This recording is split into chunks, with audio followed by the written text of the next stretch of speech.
दोस्तों, VC story teller channel पर आप सभी का स्वागत है और आज की यह कथा महाभारत युग से पहले की उस अद्भुत और रोमांचक घटना पर आधारित है जब दो महान योद्धा भगवान परशुराम और भीष्म पितामह आमने सामने आ गए थे।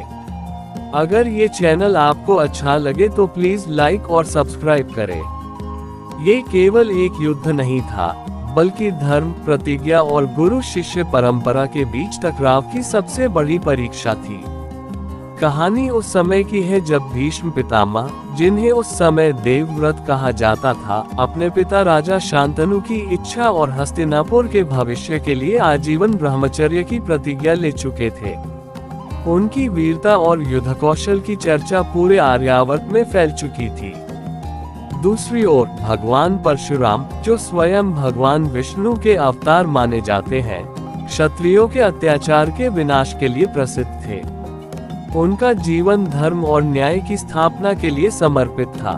इसी समय काशी की राजकुमारियों के स्वयंवर की घटना के बाद एक स्थिति ऐसी बनी जिसने परशुराम और भीष्म के बीच टकराव की भूमिका तैयार कर दी। जब भीष्म ने बलपूर्वक काशी की तीनों राजकुमारियों अंबा, अंबिका और अंबालिका का हरण किया, तो ये कार्य तत्कालीन धर्म और परंपराओं के अनुसार विवादित माना गया। वीडियो अच्छी लगे तो प्लीज लाइक और सब्सक्राइब करें।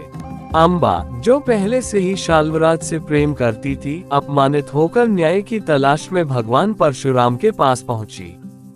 अंबा ने परशुराम से प्रार्थना की कि वे भीष्म को उसके किए का दंड दें।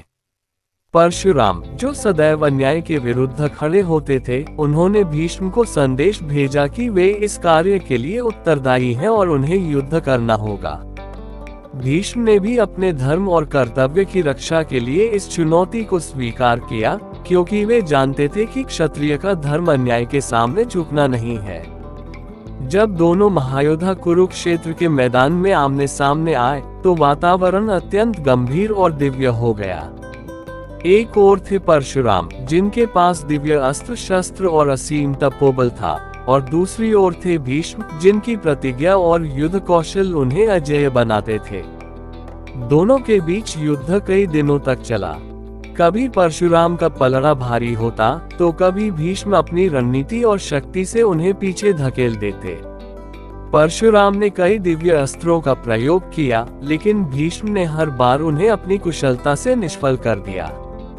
युद्ध इतना भयंकर था कि देवताओं को भी चिंता होने लगी। अंत में ये स्पष्ट हो गया कि यह युद्ध किसी की हार या जीत से अधिक धर्म और सत्य की परीक्षा बन चुका था। जब युद्ध अपने चरम पर पहुंचा, तब स्वयं देवताओं और ऋषियों ने हस्तक्षेप किया। वीडियो अच्छी लगे तो प्लीज लाइक और कमेंट करें। उन्हें समझ आया कि दोनों ही महान हैं और दोनों का उद्देश्य धर्म की रक्षा है। परशुराम ने भीष्म की अटूट निष्ठा और युद्ध कौशल को देखकर यह स्वीकार किया कि भीष्म साधारण योद्धा नहीं है। वहीं भीष्म ने भी परशुराम को अपना गुरु मानते हुए उनके प्रति सम्मान प्रकट किया।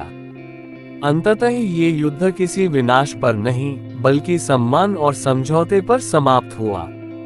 परशुराम ने भीष्म को आशीर्वाद दिया कि वे भविष्य में धर्म और न्याय के सबसे बड़े स्तंभ बनेंगे, और यही भविष्य में सत्य सिद्ध हुआ, जब भीष्म पितामह ने अपने जीवन को हस्तिनापुर और धर्म के लिए समर्पित कर दिया।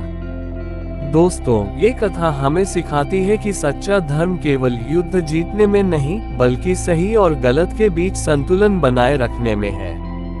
यही कारण है कि परशुराम और भीष्म का ये भयंकर युद्ध आज भी इतिहास और पौराणिक कथाओं में अमर है।